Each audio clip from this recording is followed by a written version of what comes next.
So good afternoon, everyone. I'd like to welcome you to this special Seminars in Oncology, the Frederick P. Lee Lecture. This lecture is an annual lecture given in honor and in memory of Fred Lee, who spent much of his career here at the Dana-Farber Cancer Institute and made enormous contributions to the fields of cancer genetics and cancer survivorship. This year, we are delighted to have as the Frederick P. Lee Lecturer, Dr. Christian Kratz, who in the era of Zoom joins us from Germany to give this lecture and has graciously agreed to meet with a number of people this afternoon, our time, to share his insights and his work. I will introduce Dr. Kratz and then just give a few housekeeping tips for all of us who have been through many Zoom lectures this year. So Christian has worked in pediatric oncology since 1997. In addition to his clinical training in Dusseldorf and Freiburg in Germany, he conducted leukemia research as a postdoctoral fellow at UCSF. And from 2009 to 2012, he was an investigator at the National Cancer Institute in the Division of Cancer Epidemiology and Genetics, directed by Dr. Fraumini, who was Dr. Lee's close collaborator throughout his career. In 2012, he was appointed chair and professor of pediatric hematology and oncology at the Hanover Medical School. He has always worked on genetic causes of childhood cancer. Dr. Kratz chairs the Host Genome Working Group of the European Society of Pediatric Oncology and the Cancer Predisposition Registry. And you know that in Europe, everyone is much more organized than we in the US. He also chairs the Fanconi Anemia Registry and the Hanover Rare Disease Program. And I know that he has other titles as well. In particular, he chairs the German branch of the Lee-Fraumini Syndrome Association. And today he's going to speak to us about cancer predisposition syndromes, moving from syndrome to spectrum, which I promise will be a fascinating talk. I just want to remind the audience, who I hope includes some of Dr. Lee's family. They usually manage to participate with us, and we love to see them here. If there are questions, please try to use the Q&A function so that we'll have a chance when Christian has finished his remarks to find your questions rather than having to search for them in the chat. And with that, I will say, Christian, it looks like you'll be able to share your screen now. Perfect. And we welcome you as this year's Frederick P. Lee Lecturer, Dr. Kratz. Dear Judy, thank you very much for the kind introduction. Dear Lee family, I'm very honored to speak here today. And so my talk is dedicated to two people. The first one is Henning Dabrowski. He was a Lee-Fraumini patient from Germany, and he died last year. He was very active in the youth program of the Lee-Fraumini Syndrome Association. And the second person is Thierry Fribourg. He was a very prominent Lee-Fraumini syndrome researcher from France, and he passed away early this year. And Thierry Fribourg was working also here in Boston together with Stephen Friend when he started to work on P53 and Lee-Fraumini. So today I will talk about my own research in Düsseldorf, in San Francisco, Freiburg, Bethesda, and Hanover. I will talk about the cancer-prone syndrome registry in Germany. I will talk about and I will propose a new Lee-Fraumini syndrome classification. And I will talk about implications for other cancer-prone syndromes. I started my residency in pediatrics in '97, and one of my early mentors was this person, Hans-Gert Lennart, Department of Pediatrics, Düsseldorf Medical School. And Dr. Lennart was an expert in the field of genetic conditions. And it was a pleasure to work with him and to learn from him. And he served like a role model for me, as a role model, and I wanted to learn from him, and we even wrote one of my first papers together on multiple symmetric lipomatosis, an unusual cause of childhood obesity and mental retardation. I experienced the power of genetics when I moved on, and my rotation in the area of PC Monk, when I was caring for this child that was referred for ITP.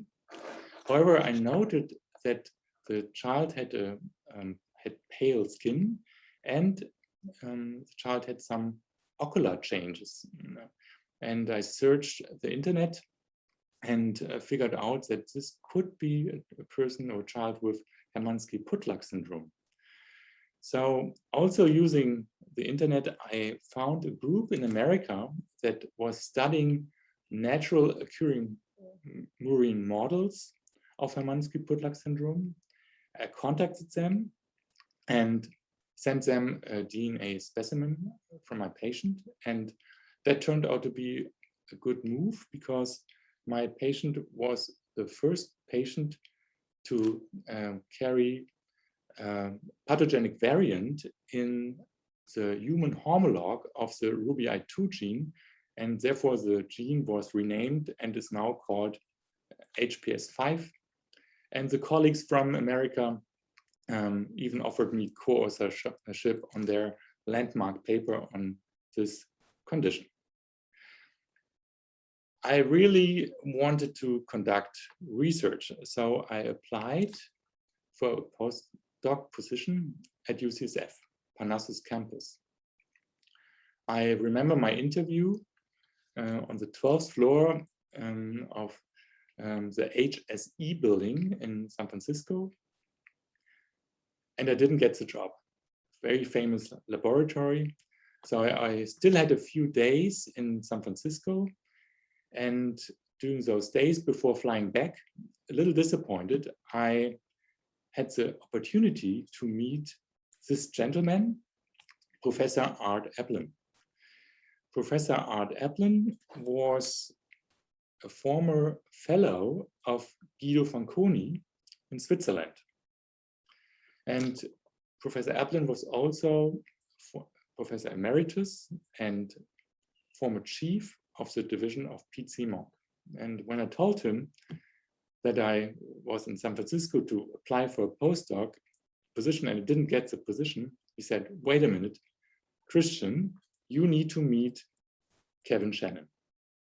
So next day, I had another interview in the third floor of the HSE building, and I met Professor Kevin Shannon.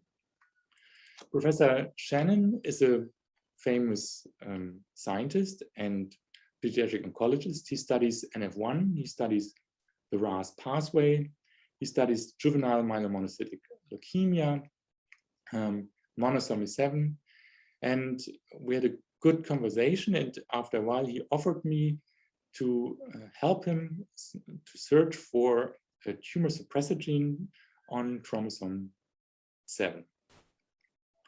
So to make a long story short, I joined the lab in 1999, and I didn't find any tumor suppressor genes. The story turned out to be fascinating. However, I wasn't involved at all, but 2 decades later almost, the puzzle was solved.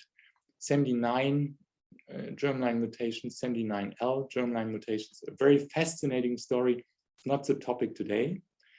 However, during my 2 years with Kevin Shannon, I really learned a lot on the principles of genetics, cloning, mutation analysis, southern blots, northern blots, SACP, etc., etc. And importantly, before leaving after 2 years, Kevin said, Christian, when returning to Germany, join the group of Charlotte Niemeyer. So I left the lab, went back to Germany, and completed my training and then I joined the group of Charlotte Niemeyer. Charlotte Niemeyer is a professor of pediatrics, and she directs the Department of Pete Simon in Freiburg Medical School. And she is also a former, she was also, or received part of her training in Boston.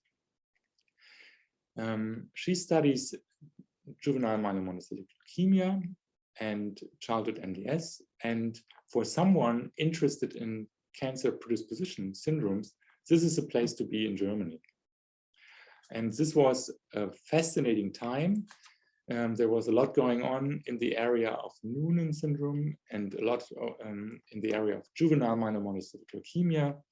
People like Bruce Gelb, Marco Tartaglia, Mignon Lo, and Charlotte Niemeyer had just found that the Noonan gene PTPN11 was not only a Noonan gene mutated in the germline, but it's also an oncogene mutated in juvenile myelomonocytic leukemia. And they also found that there are patients with specific germline variants in PTPN11, and these patients can develop a JML-like disease. So when I joined the lab, I could take all my skills I learned from Kevin Shannon and start right away, and was quite productive, as demonstrated here. One day, something unexpected happened. We received a blood specimen from a child with juvenile myelomonocytic leukemia, and this child had syndromic features, and we thought, okay, probably that's Noonan syndrome because the patient has JMML and there's this connection. And at that time, we only looked at 3 genes. We looked at PTPN11, germline and somatic mutations, and we always looked for RAS mutations, NRAS and KRAS. We looked for somatic lesions. And this child didn't have a germline mutation of PTPN11, that had a mutation of KRAS, and this mutation was different than the typical oncogenic somatic mutations at positions 12, 13, or 61. This patient had a variant affecting residue 58, and we suspected that this could be a germline variant, and sure enough, that turned out to be true. We did find this variant not only in blood, but also in other tissues. So one patient does not really help you. So I needed someone who could help me with additional specimens from patients with Noonan syndrome to see whether this is just one patient or maybe a second Noonan gene. So I searched PubMed to look for someone in Germany who is studying Noonan syndrome. And I found this person, Martin Senker. He's now a close collaborator and a very good friend. And I remember calling Martin, and when I told him about the story, he was extremely excited, and directly next day he sent me specimens, and together we also did additional mutation analyses, and we did find additional germline KRAS mutations, not only in Noonan syndrome patients, but also in a related condition, cardiovascular syndrome. You need functional data in order to publish a good paper, and I couldn't do it, Martin couldn't do it, so we needed help. And of course, the person who could help us here was Kevin Shannon, the RAS pathway expert. So I remember one evening in Germany, morning in San Francisco, calling Kevin and telling him about the finding, and he was very excited, and he said, I will help you. So he even invited me to come back to UCSF and I went back for another 5 months. However, I'm not an expert in these functional assays or in biochemistry. So Suzanne Schubert took the lead, and we worked together with Gideon, and Kevin helped. I tried to support them as good as I could with many maxi preps, mini preps, etc., etc. And together we could show that germline pathogenic variants have a milder functional effect than somatic mutations. And that makes sense, otherwise they wouldn't be tolerated in the germline. So this turned out to be a very nice story, and we published it in Nature Genetics. I was at that time extremely proud, as you can imagine. However, today I'm probably even more proud about this picture that we took together with Jacqueline Noonan and Martin Senker. And Jacqueline Noonan, she was a pediatric cardiologist from Kentucky. She passed away last year. And this picture was taken in 2006 in Potomac. And as you may know, the Potomac is very close, only a few miles from the NIH. And at that time, I had no idea that only 2 years later, this gentleman, Joe Formini, would offer me a job as tenure-track investigator at the Division of Cancer Epidemiology and Genetics in the Clinical Genetics branch. I joined in 2009. This was a fantastic time for someone wanting to learn and work in the area of cancer-prone syndromes. I learned how to analyze cancer risks, how to conduct natural history studies. I learned about Fanconi anemia, dyskeratosis. At that time, we launched a natural history study on patients with Dicer germline variants. Sharon Savage started her natural history study on patients with Li-Fraumeni syndrome, and I worked on familial germ cell tumors together with the branch chief, Mark Green. And familial germ cell tumors, this is quite interesting. Clinically, they look like patients with a monogenic condition. However, we found that it's actually a complex trait, and the same risk variants that are increasing the risk in the sporadic disease are also causing the familial form of these germ cell tumors. In 2011, I got a letter from the Ministry of Science and Culture from Lower Saxony in Germany, and they offered me a position as professor of pediatrics and director of the Division of Pediatric Hematology and Oncology at Hannover Medical School. And this was a very good offer, and therefore I accepted. But before I left, I had an important conversation with this gentleman, Stephen Shannock, and he told me, I remember it very well when I went to his office, Christian, when returning to Germany, try to work with pediatric oncology study groups in Germany and in Europe to advance the cancer predisposition syndrome field. So I left the NIH and came to Hannover, and together with Stefan Pfister from Heidelberg, we launched the Genetic Cancer Predisposition Working Group of the German, Swiss, Austrian Society of Pediatric Hematology and Oncology. And just recently, we launched the Host Genome Working Group of the European Society of Pediatric Oncology. One of the first things we wanted to address was the diagnostic challenge. How can a clinician remember all these syndromes. And the problem is that not all patients with cancer-prone syndrome are diagnosed. There are in principle two ways: the clinical path, the research path. The clinical path, you offer testing to selected patients and counseling, and the research path, you offer comprehensive germline testing to all patients.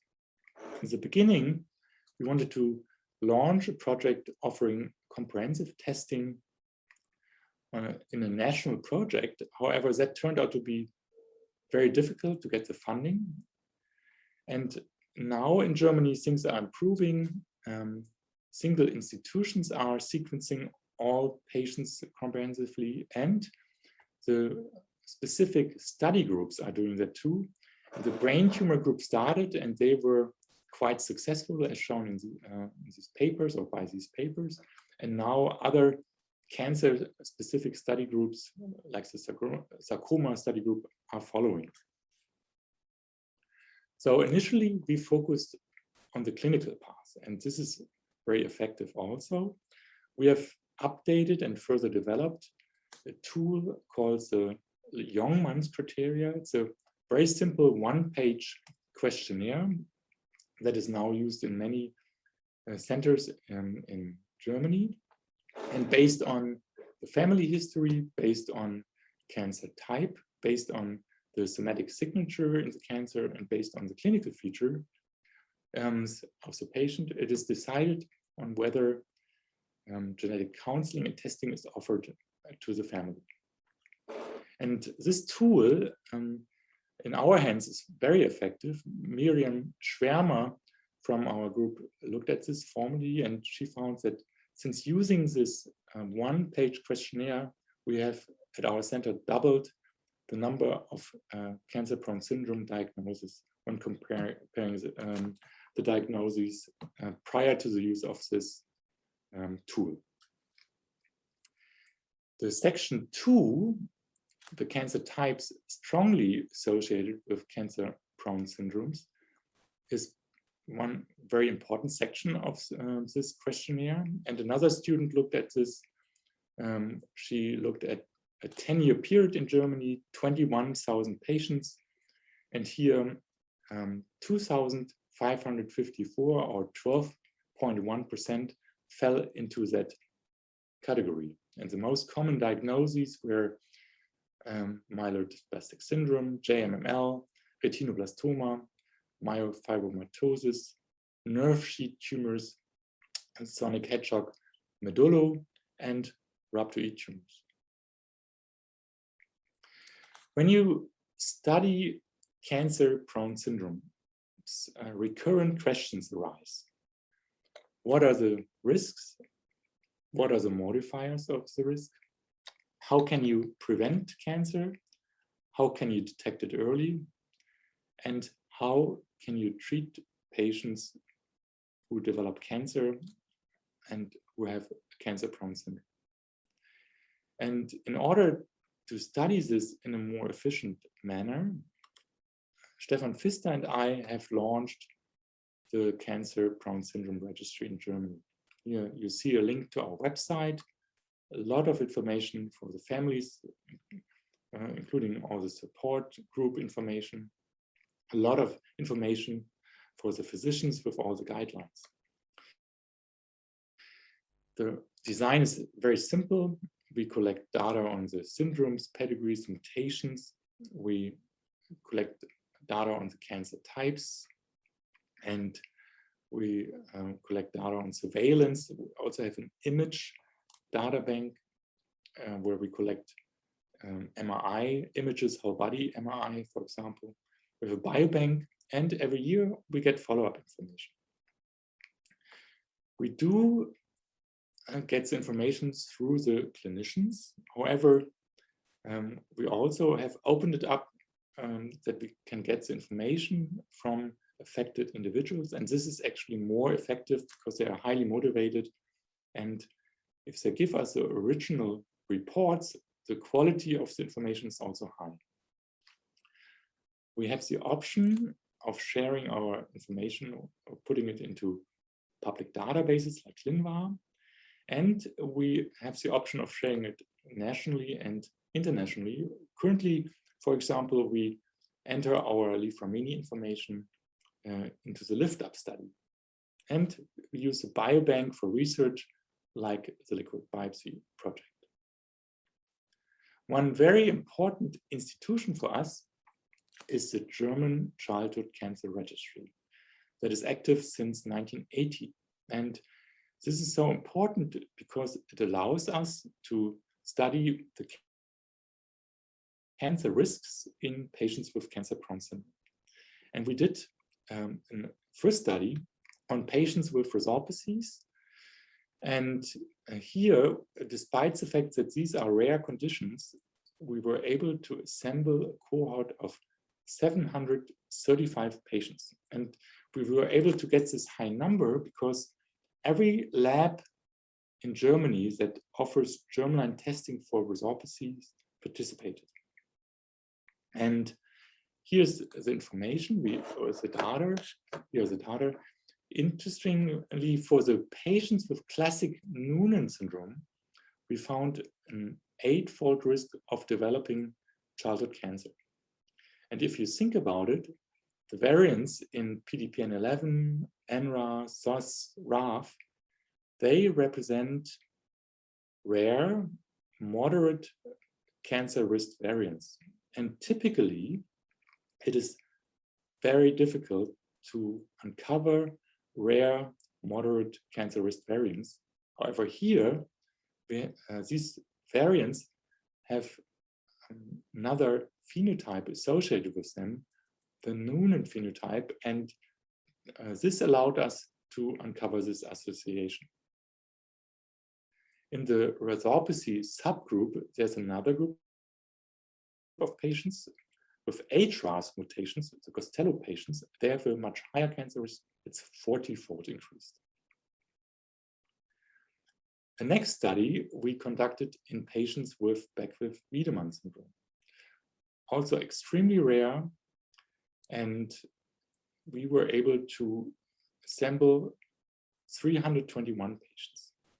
Same procedure, every single lab that offers epigenetic or genetic testing for patients with Beckwith-Wiedemann syndrome participated. And I would like to acknowledge Thomas Eggermann from Aachen, who did a lot of these analyses. And here's the data. Overall, for the entire group, the cancer risk is 30-fold increased. And there's another bigger subgroup, the imprinting control region 2, loss of methylation. Here, the cancer risk is lower. It's 11-fold increased, 1.6% of all patients. And then there's a group of patients with paternal UPD. And these patients have very high cancer risk, 152-fold increased, or 17% childhood cancer risk. The last study we are just completing, and it's about to be submitted. It's on patient with Fanconi anemia and ataxia telangiectasia. Very rare conditions. And by collecting every single patient that has been diagnosed in Germany over 4 decades, we were able to assemble a cohort of 421 patients with Fanconi anemia. And we also included patients with ataxia telangiectasia. And here I also would like to acknowledge the people who did the work over decades, Detlef Schindler and Reinhard Kalb. And here's the information. If you combine all subtypes, the childhood cancer risk for Fanconi anemia patients is 44-fold increased, or 10% by age 18.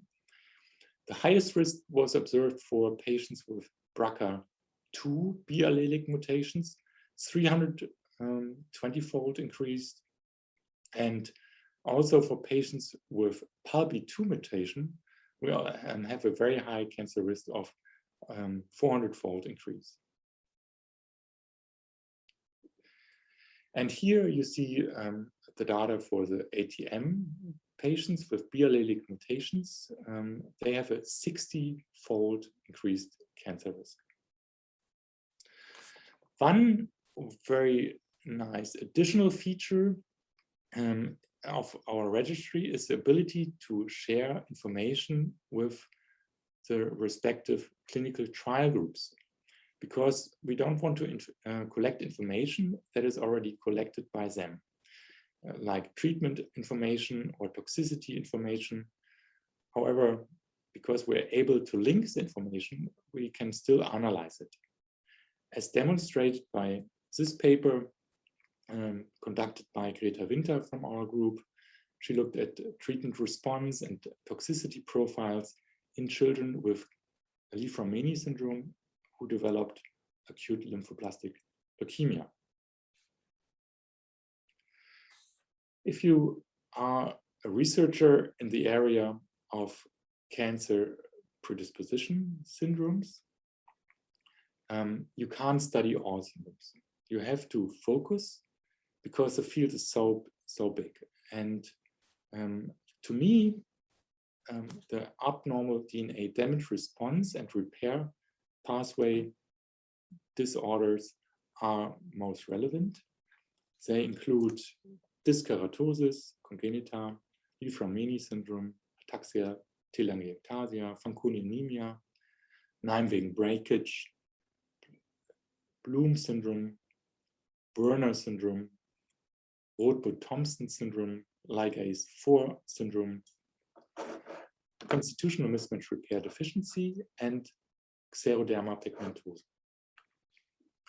And you can see here that these patients have an overlapping cancer spectrum, and the cancer risk is extremely high. And one disorder is, to me, especially important, and that's Li-Fraumeni syndrome, because it is the most common cancer-prone syndrome in children with cancer.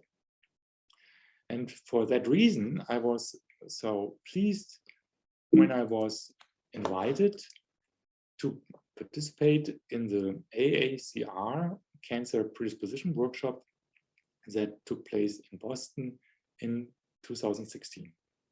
And I was even more pleased when I learned that I was assigned to the Li-Fraumeni group.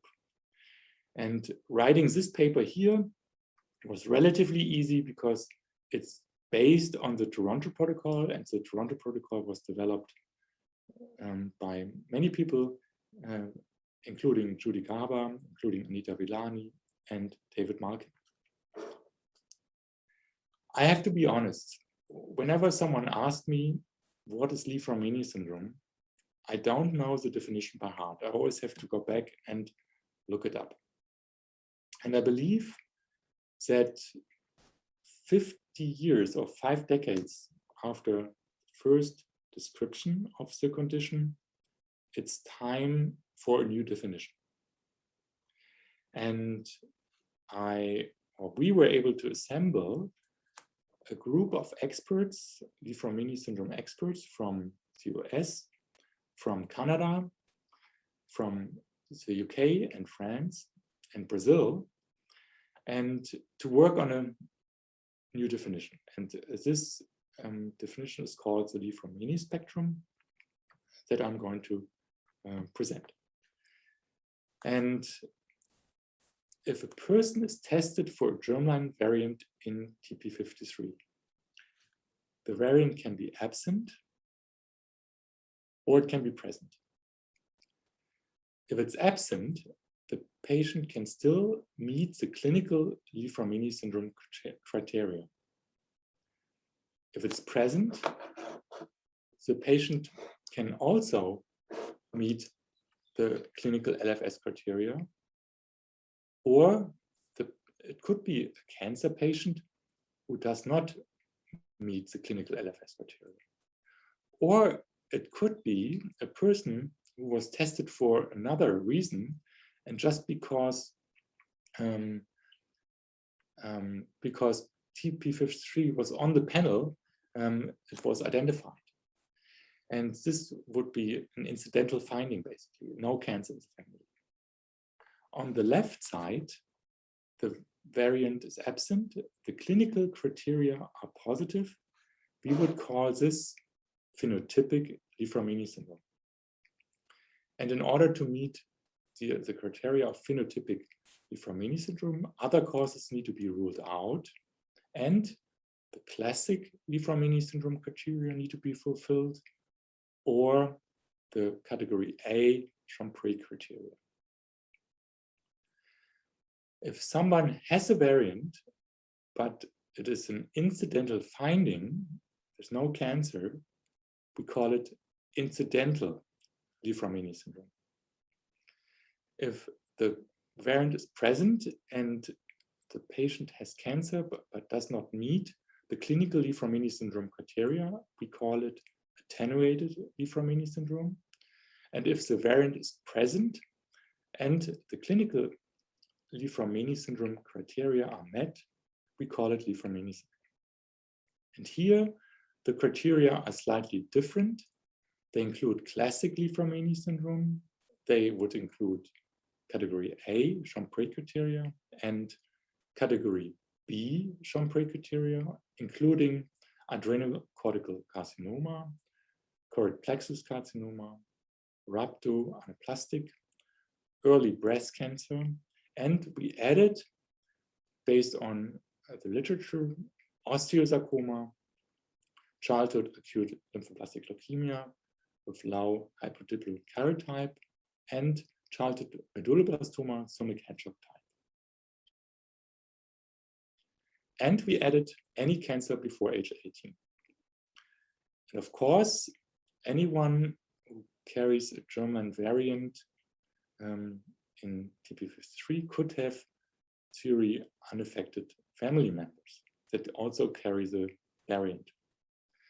If you put all this into a classification system, we have phenotypic LFS, we have LFS, we have LFS carriers, we have attenuated LFS and carriers, and we have incidental LFS.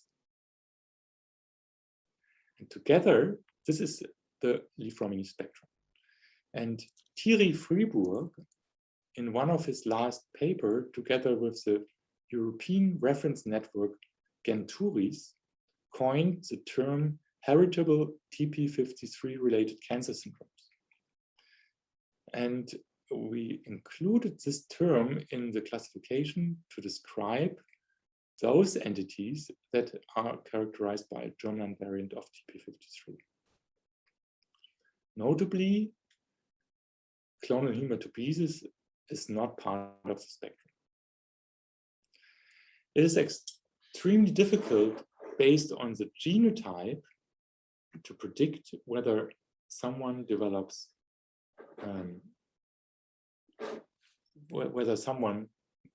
Li-Fraumeni syndrome, or whether someone develops attenuated Li-Fraumeni syndrome. And therefore, because so many other factors play a role, modifiers play a role, environmental factors, therefore, in the classification, we don't predict, we only describe. If it's severe phenotype, we call it LFS.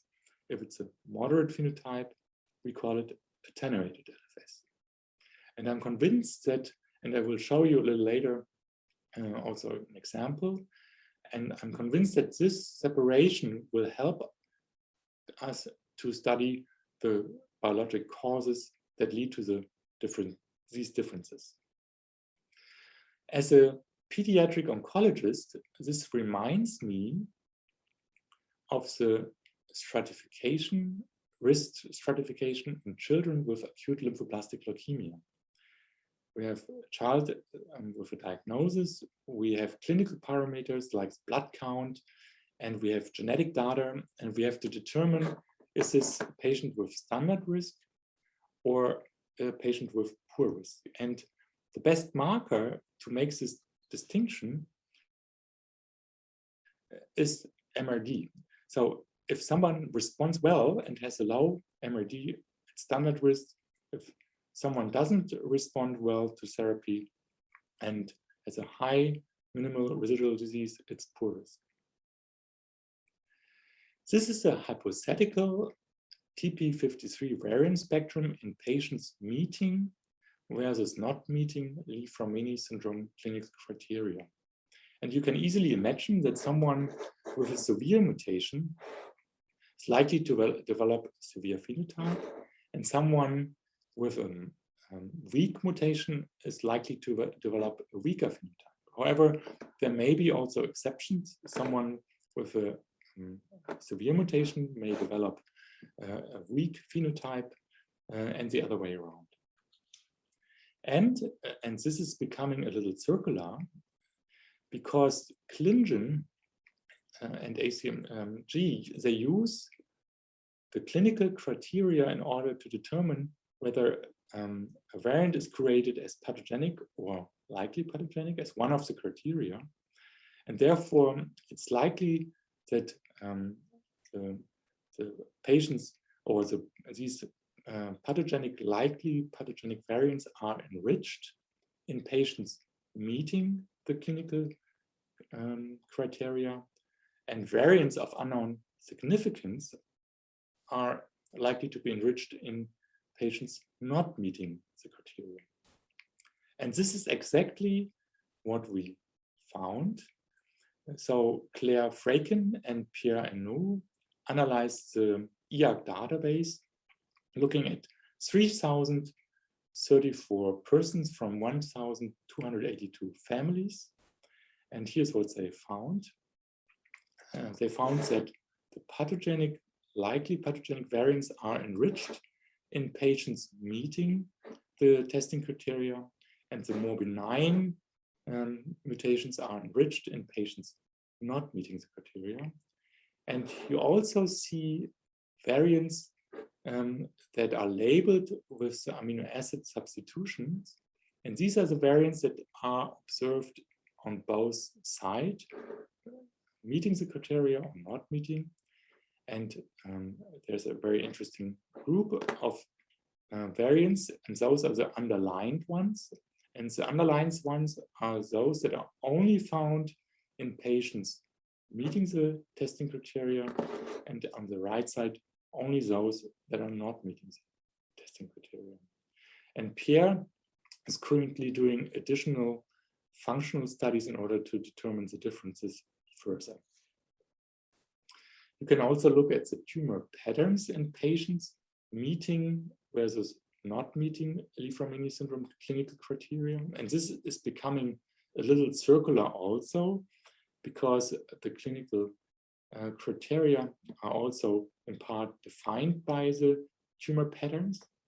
However, when you compare them, you find more soft tissue, you find more adrenal gland, brain tumors, bone tumors in patients meeting the criteria, as opposed to breast, ovarian cancer, skin cancer, and pancreatic cancer in patients not meeting the criteria. You can also compare the histologies. You find more rhabdos, more choreplexus carcinomas, and medulloblastomas in patients meeting the criteria, as opposed to leiomyosarcoma, liposarcoma, and glioblastomas in patients not meeting the criteria. Notably, or importantly, there are no current applications on cancer surveillance. And that is because this classification or proposed classification is not stable. A family with a moderate phenotype could have in the next generation a child, for example, with a brain tumor, and that would move this to a severe phenotype. However, I do believe that this may have implications for other conditions. For example, I believe that it may have implications for BRCA1 and 2 associated cancers.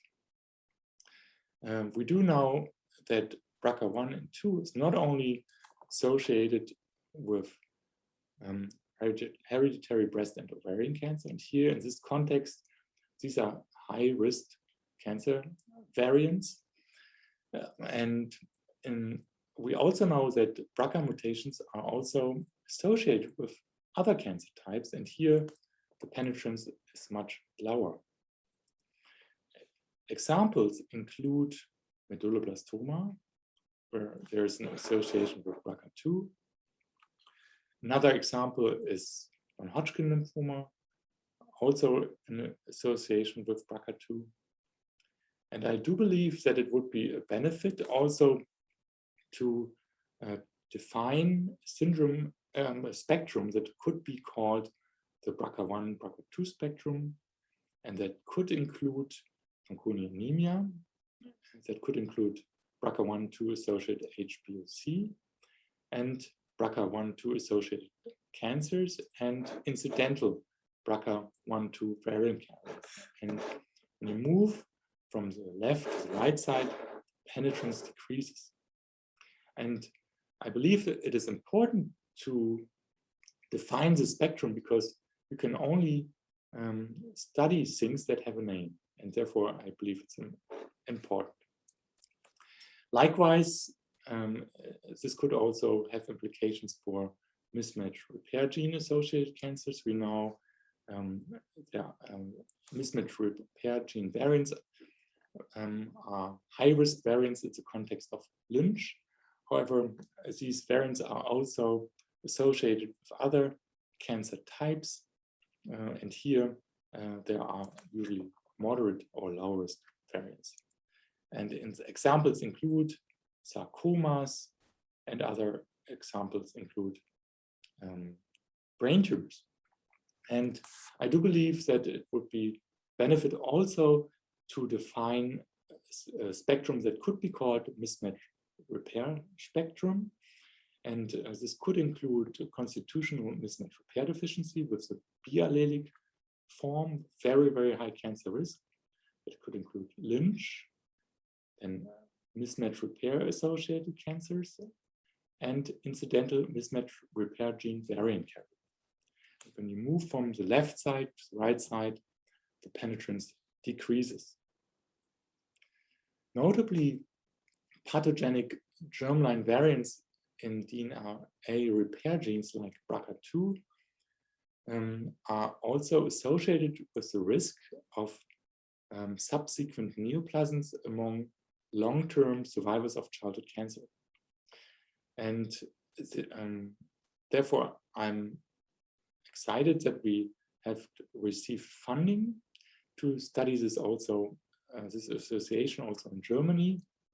I told you earlier that the childhood registry is very important. They are also following the survivors, and they already follow a number of approximately 70,000 cancer survivors, childhood cancer survivors. And we have a grant that that allows us to invite survivors with features suggesting a cancer predisposition syndrome, including subsequent neoplasms, including siblings with cancer, and previous cancer types with a high cancer-prone syndrome likelihood.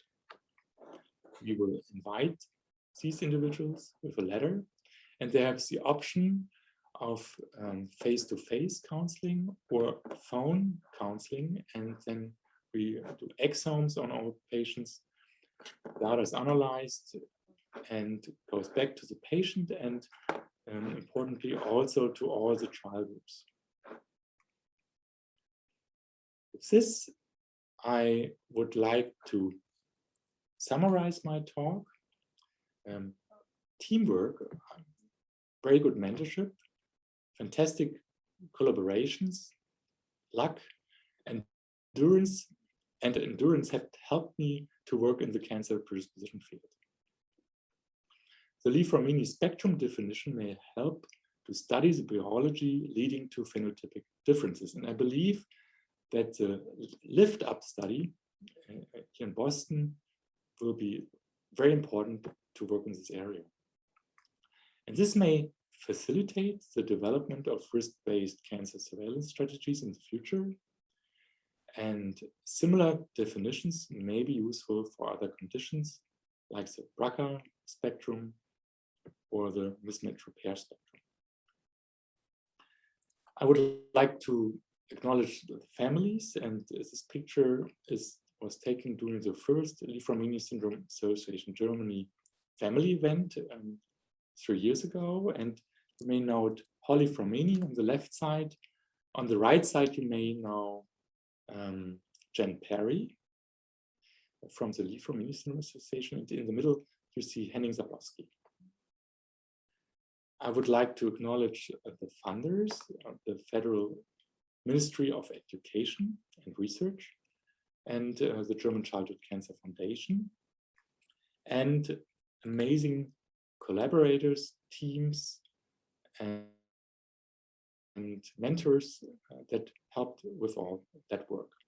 And finally, I would like to pull up the picture again of Henning Zablowski and Thierry. Thank you very much for your attention. I'm very happy to take questions. Christian, that was a masterful talk. I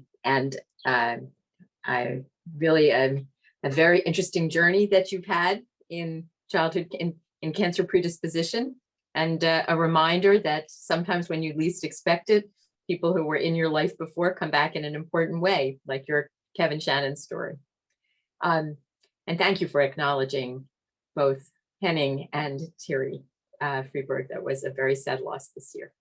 So I'm looking to see if we have questions, and then while we're waiting, I will ask you, I have to say it's really impressive to see what you've been able to do organizing the cancer predisposition groups across Germany, at least on the pediatric side. How do you interact with the adult groups? Yeah, so I would like to mention that that our registry focuses only on those disorders that are not already studied. So we have a very good group in Germany that looks at retinoblastoma. So we don't include this in our registry because we support their work. And also Charlotte Niemeyer, she's working on MDS predisposition. So we don't. So if something is already active, we support that. So they're really good examples. But for most of the 60 syndromes that are relevant, nobody was really working in this area. And when it comes to the adults, actually tomorrow I have a phone call with that group in order to work on a collaboration. So there are interactions, and that needs to improve because these are families, and these families have children and adults. So we need to work together. That's a great answer. So we have a question for you from Lisa Diller, who I'm sure you know. Lisa asks, because pediatric cancers are so rare, why not engage genetic counselors for all patients? So thank you very much for that question. I think it would be perfect, and I would do it right now if we could. In Germany, we don't have genetic counselors. So, and I think that is something that will change eventually, but we don't have this profession. And I believe in other countries that's the same. And I think that genetic counselors are very important. And I believe that it should be a requirement for every pediatric oncology department to have someone in that department who knows about these syndromes. So I think I can only agree with Lisa. So it should be done, but it's not feasible here because we don't have counsel. But we have excellent geneticists, and I think so. Also here we have excellent geneticists. We work closely together, but I think it would be better to also have genetic counselors. Well, I certainly endorse genetic counselors. You have two more questions. One from David Gassemi. Many thanks for this amazing talk. Where do you see the field in actually treating CPS? For instance, gene editing or delivering functional copies of mutated genes with vectors? Yeah. So that's a good question. Thank you very much. What I think what is very important is to do the homework first. And the problem is that in the past, we don't really know the treatment response and the toxicity profile in patients who have this syndrome, because in the past, this wasn't really well documented. And now I think before making changes to the protocols, I think it would be, of course, important to see how well are they doing. How is the response in these patients and how is the toxicity profile? And this data is not available for most syndromes.